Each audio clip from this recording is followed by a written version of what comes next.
जमीयतुल उलमा महमूद मदनी के कानूनी मुशीर एडवोकेट तहव्वुर खान पठान की कामयाब पैरवी की वजह से शोलापुर के 4 मुस्लिम नौजवानों की जमानत मंजूर हुई है। एडवोकेट तहव्वुर खान पठान ने सुप्रीम कोर्ट में इस मामले को लेकर पैरवी की थी। उन्होंने अदालत में ये नुक्ता उठाया था कि दहशतगर्दी से मुतालिक निचली अदालतों में जितने भी मुकदमे चल रहे हैं वो कानूनी तौर पर सही नहीं है, बल्कि UAPA के तहत जो भी मुकदमा दर्ज होता है इसका ट्रायल निचली अदालतों में नहीं बल्कि ऊपरी अदालतों में होना चाहिए। पिछले कई सालों से ये नुक्ता वो उठा रहे थे।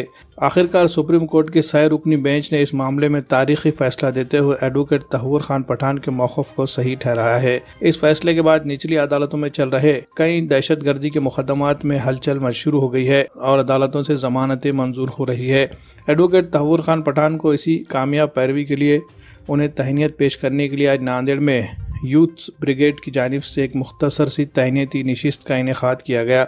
जमीयतुल उलमा के मकामी ज़िम्मेदारान और शहर की चंद मुअज़्ज़िज़ शख्सियात की मौजूदगी में एडवोकेट तहव्वुर खान पठान को तहनीत पेश की गई, उनकी शालपोशी और गुलपोशी की गई और उन्हें मुबारकबाद पेश करते हुए इस कामयाब पैरवी पर उनका खैर मकदम किया गया। इस मौके पर यूथ ब्रिगेड्स के तमाम मकामी ज़िम्मेदारान और नौजवान मर्द और ख़वातीन कसीर तादाद में मौजूद थी।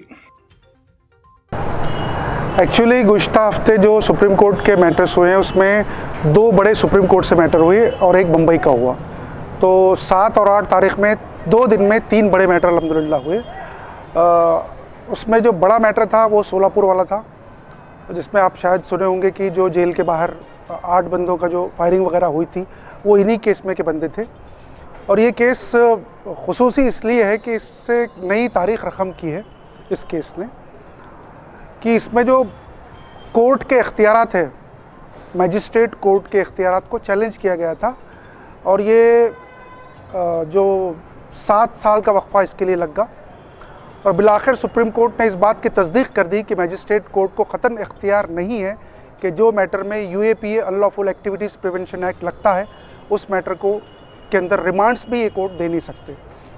तो ये जो अब तक सिलसिला चले आ रहा था तशवीशी एजेंसियों का, वो अल्हम्दुलिल्लाह इस कोर्ट के फ़ैसले के बाद वो सारा जो प्रोसीजर है इन्वेस्टिगेशन एजेंसी का वो सारा गिर गया है। यानी इसके ज़रिए से अब जो निचली अदालतों में जो वक्त या जो लंबा एक अरसा गुजरता था वो उस पे ब्रेक लगेगा और जो मौजूदा केसेस टेरर मैटर है उसका सारा प्रोसीजर गलत हो गया। अब एक इस किस्म के केस लॉ डेवलप हो गया है कि जितने अभी मैजिस्ट्रेट ने रिमांड्स दिए थे वो ऑटोमेटिक सारे वो वाइड एंड एब्यूश्योर इलीगल हो गए। मगर अफसोस इस बात का है कि इस डिसीजन को जो 7 साल का वक्फा लग गया, मैं 2014 में ये एप्लीकेशन बजाते खुद CJM भोपाल के सामने लगाया था और तवक्को ये थी कि 24 घंटे में उसके ऊपर फैसला हो, तो 24 घंटे के बजाय ये 7 साल लग गए। तो इसकी तशवीश है। बहरकैफ देर आए दुरुस्त आए।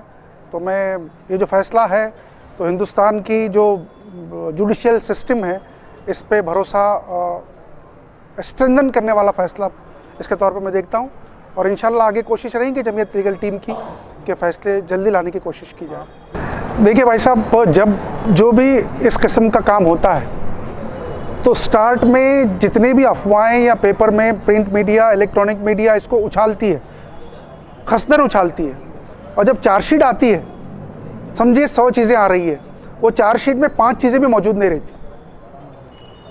अब तो एक इसलिए एक अलग विंग चाहिए, लोगों में अवेयरनेस चाहिए कि इसकी अकाउंटेबिलिटी तय हो कि आप जो बेबुनियाद इल्ज़ामात लगा रहे हो या आप जो मीडिया ट्रायल कर रहे हो, इस चीज़ों पे फौरी तौर पे अदालत के ज़रिए रोक लगाने की ज़रूरत है।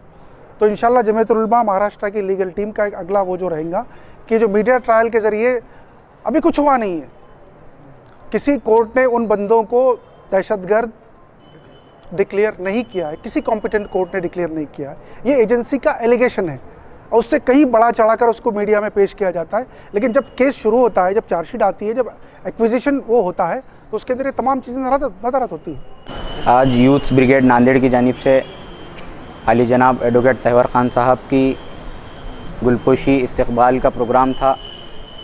आली जनाब एडवोकेट तहव्वुर खान साहब जमीयत उलमा महाराष्ट्र के प्लेटफॉर्म से कई बेकसूर नौजवानों को जो बिना किसी कसूर के जेलों में कई सालों से बंद थे, उन सब को आज़ाद करा रहे हैं, उन सब की रिहाई के लिए कोशिश कर रहे हैं।